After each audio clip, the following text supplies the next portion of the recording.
Greetings of the day.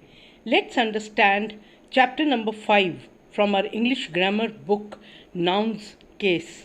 The case of a noun tells us about the position of a noun in a particular sentence. We will learn in this chapter that a noun can be used as a subject or an object of a verb or to show possession.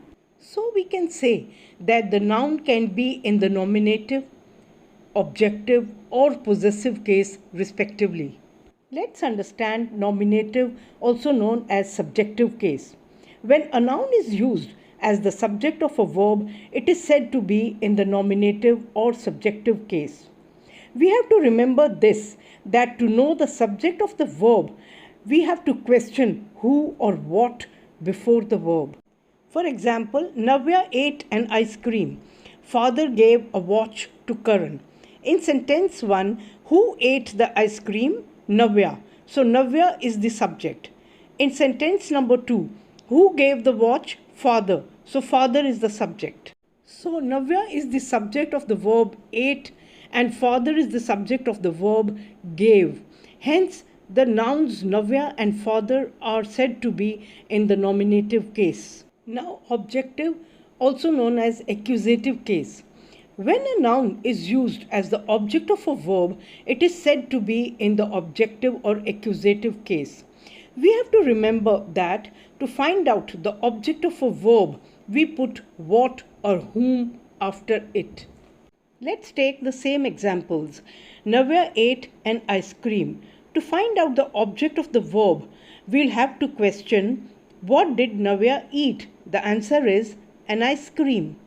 In sentence 2, what did father give and to whom? He gave a watch and to Karan. Hence it is clear that in sentence 1, ice cream is the object and in sentence 2, watch and Karan are the objects. So ice cream is the object of the verb ate, watch and Karan are the objects of the verb gave. Hence the nouns ice cream, watch and Karan are in the objective case. As we have just now read and understood in our previous example that there can be two objects of a verb in a sentence, direct object and indirect object. So it is clear that some verbs like give, ask, offer, tell, etc. can take two objects after them, one of which is a thing, the other some person. Let's understand through these examples. Roshan gave some chocolates to his friends. In the above sentence, chocolates and friends are both objects of the verb gave. As chocolates are things, so they are known as the direct object, and friends are the living beings, so they come under the indirect object. Next example, she donated him some rupees.